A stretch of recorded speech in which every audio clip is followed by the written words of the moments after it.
Bonjour tout le monde et bienvenue dans cette nouvelle émission de Moment Canapé, l'émission qui vous fera passer un bon moment, je l'espère. Chaque mois, je reçois une personnalité du secteur pour parler de son parcours et de ses projets. Une émission pour discuter, pour rire. Bienvenue dans Moment Canapé. Et sur ce magnifique canapé tout vêtu de jaune, je reçois Thomas Zonfranc. Salut. Salut, ça va? Ça va et toi? Ça va très bien. Je suis très contente que tu sois dans cette émission ce mois-ci avec moi. Alors pour celles et ceux qui ne te connaissent pas, Thomas, tu as 22 ans, tu es originaire de Sarreguemines, tu es étudiant en droit, tu es réalisateur et tu es président d'ICAM Productions. C'est ça. Tu te reposes quand? Jamais. Je ne repose jamais en fait. Tellement de trucs à faire. T'es multitâche quoi. Ouais, c'est ça. Ouais, c'est ça. Alors, on va parler de cinéma dans cette émission. Première question, Thomas, comment est-ce que tu es tombé là-dedans? Alors, je suis tombé là-dedans quand j'étais gamin. Parce que le premier film que je suis allé voir au cinéma, c'était Voilà, c'est Gros Mythe. Alors, justement, c'était un film qui était avec de la pâte à modeler, choses comme ça. Film d'animation. Forcément, à l'époque, moi, j'étais là, à 5 ans, je voyais ça, je me disais, c'est bizarre de faire un film avec de la pâte à modeler. Et en fait, au fur et à mesure, les années passent, et puis j'ai des gens de mon entourage qui ont fait des films. Et en fait, finalement, je m'inspire de tout ça, et puis un jour, j'ai envie de créer ça, et puis avec des potes, on le fait, et puis on voit ce que ça donne. Et puis ça a donné ICAM Productions il y a maintenant 2 ans. Il y a maintenant 2 ans, ouais. Justement, j'aimerais revenir sur la jeunesse d'ICAM Productions. Donc c'était avec un groupe d'amis, hein. Exactement. C'est ça, hein. Ouais. Et du jour au lendemain, vous vous êtes dit, ok les gars, venez, on va faire du cinéma. Alors ça s'est quasiment passé comme ça, ouais. En gros, nous on était... moi j'ai mon meilleur ami avec qui que je connais depuis maintenant plusieurs années. Et en fait, on a toujours voulu faire un peu du cinéma, que ça soit avec nos petites caméras à l'époque. Et en fait, on voulait partir sur un délire un peu Paranormal Activity. À l'époque, c'était vraiment le truc qui faisait carton. Et puis on disait, allez, on va faire ça. Et en fait, finalement, on n'arrivait pas à trouver notre point d'ancrage. Et puis on a commencé à vouloir faire des choses plus concrètes. Et donc, ça a donné Highwaymen. Ça a donné, alors au tout début, ça a donné en 2018, du coup, un film qu'on a tourné pour le bac, qui s'appelait Call. Et en fait, c'est ce qui a, entre guillemets, lancé notre envie de faire après des autres projets. Donc on a eu encore un autre projet, c'était Les Fleurs, entre-temps. On a eu d'autres petits projets qu'on a mis comme ça sur YouTube, tournés justement à l'époque avec un téléphone. Et en fait, après, il y a eu du coup l'aventure Highwaymen. Et là, je pense que c'est ce qui a vraiment lancé la chose et complètement changer notre aspect de l'audiovisuel local, quoi. Alors on reviendra sur Highwaymen 1 et 2 un peu plus tard dans l'émission. Moi j'ai une question pour toi. Alors tu es étudiant en droit. Ouais. Quel rapport avec le cinéma? Aucun. Aucun. Aucun rapport, parce que moi en fait j'ai voulu faire des études de droit. C'était à la fois déjà pour m'assurer peut-être un bagage, pour partir avec quelque chose, parce que je sais que l'audiovisuel en général c'est quand même compliqué d'entrer là-dedans, surtout si on veut se professionnaliser dans le cinéma. J'entends bien le cinéma. Et donc, en fait, moi, je voulais partir avec un bagage. Et en fait, l'idée, ce sera à la suite de mes études de peut-être m'orienter éventuellement dans le droit audiovisuel, dans le droit de la propriété intellectuelle. D'accord, ok. Ouais, on comprend. Ce qui ferait un parallèle, voilà, avec ce que je fais maintenant, quoi. Ok. Avec ICAM, vous travaillez en amateur. Alors, tu l'as dit juste avant, vous tourniez avec des téléphones. C'est ça. Mais aujourd'hui, vous collaborez avec des professionnels. Je pense à Visual Spec. C'est ça. Ça donne une légitimité aussi en tant que jeune réalisateur? Complètement, parce que déjà au niveau matériel, c'est vrai que nous-mêmes de notre côté, sans compter Visual Spec, on a évolué. Donc comme dit, on est passé d'iPhone à maintenant on a des caméras. Et en fait, Visual Spec forcément vient nous accompagner, vient apporter du matériel qui est encore plus professionnel, je dirais, surtout qu'eux sont quand même très bien équipés. Donc quelque part, nous, on arrive à en profiter avec notre association justement entre nous et Visual Spec. Et on arrive à collaborer entre nous et puis à créer des productions à nous, quoi. C'est ça. Alors du coup, les productions à vous, l'un est un court-métrage, Highwaymen, l'autre est un film, Highwaymen 2, c'est la suite. On sent vraiment la différence entre les deux. Alors moi, je l'ai vu personnellement, on voit que vous avez step up quoi, entre les deux. C'est clair. Parce que vous travaillez, tous les acteurs, même les techniciens sont amateurs. Alors on a eu pas mal de gens du coup qui sont pas forcément du domaine. On a eu la chance cette fois-ci de tourner pour du coup Highwaymen 2 avec plus de professionnels pour le coup. Donc c'est vrai que le premier on écartait tout ce qui était professionnels. Donc on avait juste Mathieu et Flo qui sont du coup chez Visual Spect. Et c'est vrai que pour le deuxième, on a eu une maquilleuse, on a eu du coup un acteur aussi qui était là.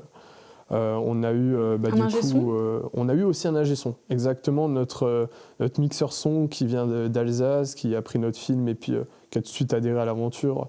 On a eu aussi un coloriste, un étalonneur du coup qui vient directement des États-Unis. Donc ouais, en fait, on a réussi à constituer notre équipe un peu professionnelle, semi-pro quoi. C'est ça, semi-pro. Ouais. Alors les films Highwaymen, donc pour ceux qui ont eu la chance de le voir, sont des films très américanisés. On le sent dans l'ambiance, dans les lumières, dans les plans, même dans les noms des personnages parfois. Pourquoi cette volonté d'américaniser un peu le cinéma français, local ? Parce que, en fait, c'est pas que j'aime pas le cinéma français, mais je trouve que le cinéma français, c'est devenu quelque chose de trop répétitif. C'est-à-dire qu'on part toujours sur des histoires un peu à l'eau de rose, j'ai envie de dire ça sans tout de suite m'attirer les foudres des cinéastes français, mais j'ai toujours l'impression que ça tourne autour du même pot. Et en fait, on différencie un film américain d'un film français. Et puis j'avais envie de donner ce côté-là très fictif à la ville de Sarreguemines du coup, et montrer, apporter cette fiction américaine à la ville de Sarreguemines, quoi, qui est du coup une ville française. Donc, Et la ville du coin, parce qu'en tant que spectateur, ça fait bizarre aussi de reconnaître les rues. Ouais, c'est ça. Et comme tu disais, l'ambiance est complètement différente. C'est différent. On a réussi quelquefois à reprendre du coup des ruelles de la ville, des passages bien connus de la cité faïencière pour justement la transformer en une ville qu'on verrait un peu dans tous les films américains, quoi. Et rester sur le secteur, c'est vraiment une volonté ? Donc, par exemple, est-ce que Sarreguemines pourrait être le théâtre d'autres films ? Complètement. Pourquoi pas ? Pourquoi pas ? Moi, j'ai cette volonté aussi de développer Sarreguemines là-dedans, parce que je pense que Sarreguemines a un potentiel déjà culturel, donc que ça soit notamment par la chanson. Donc, pourquoi pas le cinéma ? Pourquoi pas le cinéma ? C'est sûr qu'il y a quelques années, on faisait déjà un peu du cinéma à Sarreguemines.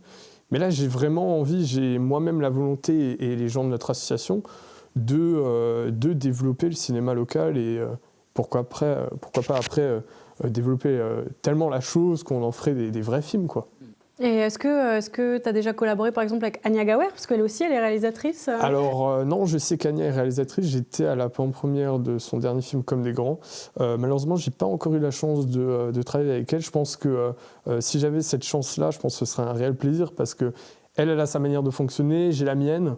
Je pense qu'on peut collaborer ensemble, ouais, ça pourrait être intéressant, ouais. Pourquoi pas, le message est passé, Anya, si vous nous entendez, peut-être.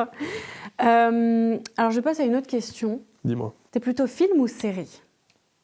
Alors, on m'a posé la question il n'y a pas longtemps. Je dirais plus film. Plus film parce que j'aime bien quand l'histoire tient en 2 heures. Moi-même, j'ai un peu du mal avec les séries à toujours suivre, parce qu'il y a la saison 1, la saison 2, la saison 3... T'oublies une saison, alors forcément, t'es un peu à la ramasse. T'es un peu dissipé quand tu regardes une série ? Ouais, plus. Et plus focus sur un film. Ouais, sur un film, je suis plus focus parce que ça part d'un point A, arriver à un point Z. Et puis c'est vrai que les séries, à un moment, ça commence, et puis d'un coup, on a une coupure. Il faut attendre l'épisode encore d'après. Et donc, ça tient en haleine. Mais ouais, pour le coup, je suis plus cinéma, plus film que série. Ouais. En tant que consommateur, mais en tant que réalisateur, est-ce que peut-être un jour, tu pourrais réaliser une série, par exemple ? Je pourrais tout faire, ouais. Ouais, je pourrais tout faire. Ça, ce serait aussi une idée. Ouais, pourquoi pas réaliser une série. C'est vrai que ce serait pas mal. Et puis, c'est sûr qu'avec les paysages locaux, après, pas forcément que locaux, mais, bien sûr. Mais c'est vrai qu'avec les paysages du coin, on aurait de quoi faire. Je sais qu'il y a une série qui s'appelle, je crois, Dark, si je ne me trompe pas, qui a été tournée, du coup, dans la Forêt Noire, en Allemagne. Donc, forcément, c'est pas très loin d'ici, hein. Et puis voilà, quoi. On voit ce que ça a donné. Donc ouais, pourquoi pas une série un jour, ouais, ça pourrait être intéressant. Ouais. Qui pourrait être diffusée sur Mosaïque Cristal ? Peut-être. Peut-être. Ouais, pourquoi pas. Moi j'espère en tout cas, j'ai vraiment envie de voir ça. Pourquoi pas. Quel film tu aurais aimé réaliser ? Des films qui sont déjà sont déjà sortis. Waouh. Alors très bonne question. Moi, c'est vrai que je suis très film Marvel. Après, c'est vrai que j'aurais bien voulu mon attachement forcément à Quentin Tarantino. J'adore Quentin Tarantino. Je pense que j'aurais bien voulu réaliser Once Upon a Time in Hollywood. Ok. Et du coup, parce que c'est vrai que c'est un film qui est pas mal, qui reprend un peu une aspect vérité de l'Amérique des années 70. Donc, ouais, je pense, j'aurais bien voulu réaliser le film là, ouais. Ok. Et qu'est-ce que tu t'aimes le plus dans la réalisation? Ou dans le cinéma en général? Moi, ce que j'adore déjà, c'est le matériel. Alors, je sais pas pourquoi j'ai cette folie du matériel, de toujours vouloir... quand je vois une caméra, ça me fait beaucoup plus d'effet que si je voyais d'un coup un crayon de papier ou quoi que ce soit.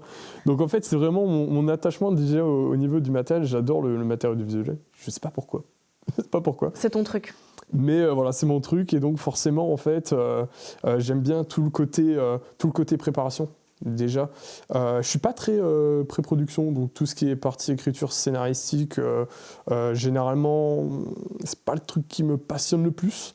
Mais pour le coup, après toute la partie réal, donc la partie tournage et la partie post-prod, je suis vraiment à fond dessus. Parce que moi, j'ai aussi ce côté un peu leader, j'aime bien pouvoir gérer un peu les gens et puis dire, voilà, il faut faire ça pour ensuite que ça soit tout un schmilblick que tu moules et puis après, ça te fait un film, quoi. Plus sur la partie technique, la forme, quoi. Plus, ouais, pour le coup, ouais. Okay. Plus sur la partie technique, ouais. Mais tu as participé à l'écriture quand même des films. Complètement, ouais. Voilà. Ouais, complètement. Ok, il faut le dire quand même, oui, parce que c'est ton sûr. film. Oui, parce que si tu dis maintenant que tu l'as pas écrit... J'ai participé à l'écriture de Highwaymen, bien sûr. Ok. Ouais. Dans une interview que tu as accordée à Mosaïque Cristal il y a quelques temps en arrière, tu disais que, on en a parlé juste un peu avant, mais que tu n'allais pas lâcher tes études, que tu allais jusqu'au bout. Et du coup, pour toi, le cinéma aujourd'hui, qu'est-ce que c'est? Est-ce que c'est plus un passe-temps? Ou est-ce que tu le gardes un peu en backup si ça marche, quoi? Voilà, c'est ça. En fait, je pense que tout va se décider d'ici quelques années où si à force de faire, on arrive à un résultat qui est promettant, je me dirais peut-être il y a peut-être quelque chose à faire de sérieux. Pour l'instant, je pars dans l'objectif de réussir mes études. Donc, c'est-à-dire qu'à l'heure actuelle, tout ce qui est cinéma, forcément, beaucoup penseront que c'est mon métier, mais loin de là. C'est vrai que c'est une passion qui est assez débordante, mais je n'oublie pas du tout mon cursus scolaire.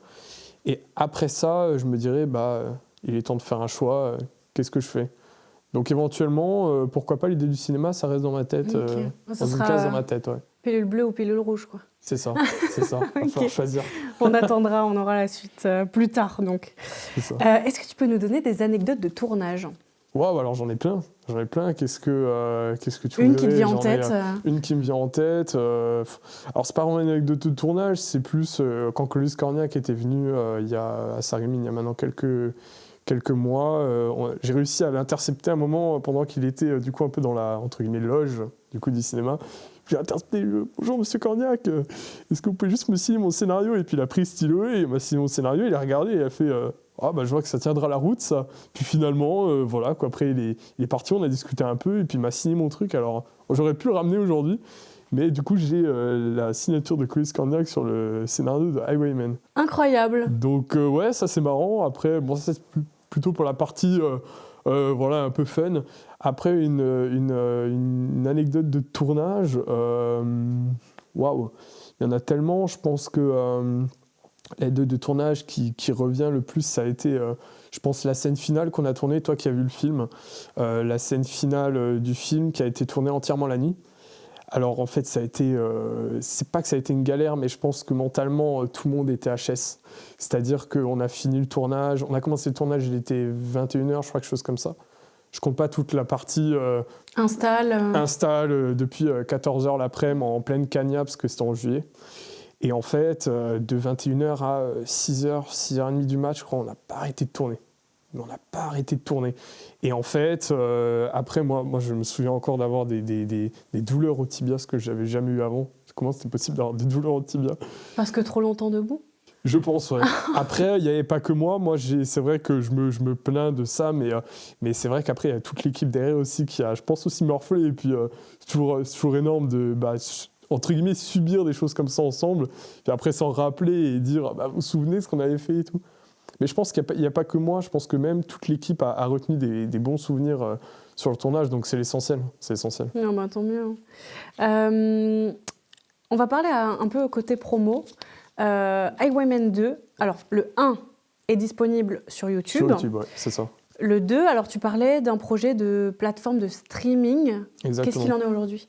Exactement. Alors, ce qu'il en est aujourd'hui, c'est que le film sera disponible alors, d'ici quelques mois, normalement, sur une plateforme de streaming qui accueille des films indépendants qui s'appelle Sofa, qui est une plateforme qui se développe de plus en plus. Française, exactement. C'est une plateforme, les fondateurs sont à Saint-Étienne, je crois, si je ne dis pas de bêtises. Et en fait, je pense que c'est une plateforme qui va vraiment, ces prochains temps, bouger, parce qu'elle accueille de plus en plus de projets.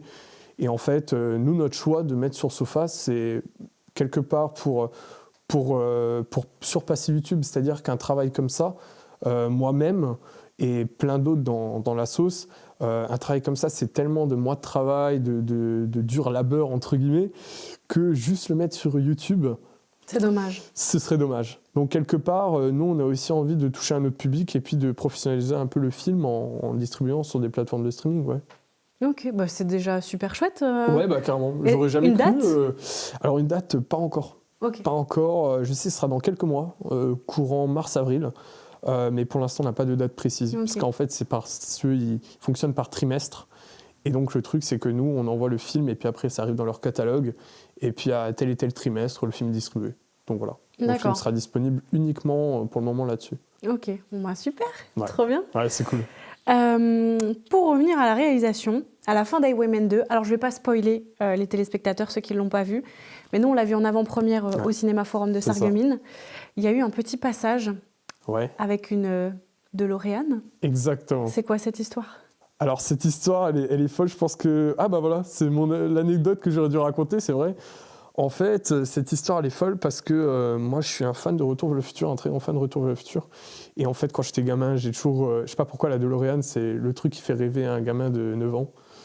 Parce qu'on a l'impression que voilà, on va voyager dans le futur, alors que pas du tout. Mais en fait, moi, j'ai toujours voulu tourner avec une DeLorean. Et puis, je me souviens en 2019, quand j'ai dit... je sais pas à qui j'ai dit cette phrase-là, j'ai dit un jour, tu verras, on tournera avec une DeLorean. C'était mon frère, je crois, je pense. Pas pourquoi je dis ça, mais... Et en fait, l'idée, c'est que je connais quelqu'un qui a du coup une DeLorean. Et dès que j'ai su ça, j'ai pas hésité, je lui ai envoyé un message. Il faut qu'on se voit, j'ai une bête d'idée, j'ai un projet là qui va tenir la route et tout. Donc on s'est vu, on a discuté un peu, et puis lui, tout de suite, il a dit, mais les gars, mais il n'y a aucun problème, venez, quoi. Je vous la prête, quoi. Et en fait, il nous l'a prêté, on a tourné du coup avec une DeLorean, donc c'était un truc assez fou. Donc forcément, qui dit DeLorean, nous on a voulu faire une scène post-générique du coup qui ne sera pas disponible malheureusement sur les plateformes de streaming parce qu'on a raccourci le film justement, mais qui sera certainement disponible sur YouTube parce qu'on va faire une petite promo autour de ça parce que c'était le coup un peu marrant c'était chouette. Du film. Et puis finalement, je pense qu'on va... on s'est dit, alors on va tourner, et puis finalement, on a tourné la chose un peu à la Retour vers le futur, quoi. Mais rien à voir avec un prochain film. Je sais pas. On ne peut rien dire. Moran, ça, je sais pas. Ça, je sais pas, peut-être. Ok, tu me laisses comme ça. Alors, il y aura pas, je rassure tout de suite, il n'y aura pas de film autour de la DeLorean, mais il n'est pas dit que la DeLorean réapparaisse dans un nouveau projet. Voilà. Ok. Et ce nouveau projet, on peut en parler ou pas ? On pourra en parler en juin. Okay. Quand le tournage commencera en juin, ouais. Ok, donc en attendant... Voilà, en attendant. Ok, très bien. Eh bien, écoute, super. Est-ce que tu sais quelle heure il est, Thomas ? Je sais pas. Tu sais pas ? Non. C'est l'heure de passer au moment quiz. Allez, c'est parti. Alors aujourd'hui, Thomas, on te propose et on vous propose, parce que vous aussi, vous pouvez jouer depuis chez vous, sur votre canapé, un petit quiz. Alors c'est la particularité de cette émission, hein. Chaque invité est obligé d'y participer de toute façon, c'est comme ça. On est pris dans les mailles du filet. Alors Thomas, on va bien sûr rester dans le cinéma, évidemment. Okay. Le principe est simple. En fait, je vais te décrire un personnage de film culte à l'aide d'un pitch nul. Ok. Alors en fait, c'est-à-dire que je vais te pitcher donc les personnages de la manière la plus pourrie possible. Okay. T'as compris ? D'accord. Ok, donc tu dois bien évidemment me donner le nom du personnage et le film. D'accord, ok. C'est parti ? C'est parti. Ok, alors numéro 1. Je suis jeune, j'ai des problèmes avec mon père, j'ai embrassé ma sœur et je suis entraînée par un vieux sage vert. Bah oui, Luke Skywalker, Star Wars. Star Wars, ouais. Bravo, t'as hésité ? C'est pas le « j'ai embrassé ma sœur » qui t'a mis là ? Si, justement, je me dis, dans quel film il embrasse sa sœur ? Allez, numéro 2. Je suis un vieux fou féru de Jackie Tuning et des produits radioactifs, Et j'embarque un ado dans une folle aventure à travers le temps. Ah, un retour vers le futur, Bah forcément. oui, mais t'étais obligé de la voir, celle-là. Ah oui, forcément. Petit clin d'œil à DeLorean. Oui. Troisième question. Mon oncle est un voleur. Je dois détruire son secret et pour cela, je brave les dangers, accompagné de mes fidèles camarades, un nain, un elfe, un homme et un vieux. Ah bah, Seigneur des Anneaux, forcément, avec Gandalf. Et c'est qui le personnage? Alors, je dis pas, je vais m'attirer les foudres, je sais plus si c'est Frodon ou Bilbon, je sais plus l'un des deux. Mais... C'est Frodon. Bilbon, c'est son oncle. C'est lui qui a piqué l'anneau à Gollum, du coup. Ouais, ok. Et avant ça, c'était Dr Emmett, le doc. On n'a pas dit le personnage, mais voilà. Ça va. Quatrième question. Je suis un immigré malgré moi, bloqué sur une autre planète. Un petit garçon me prend pour son meilleur ami et me trimballe dans son panier à vélo. Et je galère avec mon opérateur téléphonique. Oh. Ah bah oui, E.T. E.T. Oui. J'ai vraiment bugué là pour le coup. Je me suis dit, ouais, elle est vraiment dure celle-ci. Alors, je partais dans un délire, le petit prince. Je me dis, non, il y a un problème là. Un problème là. Truc téléphonique, ça va pas du tout. Un petit prince, t'es parti loin quand même. Hein.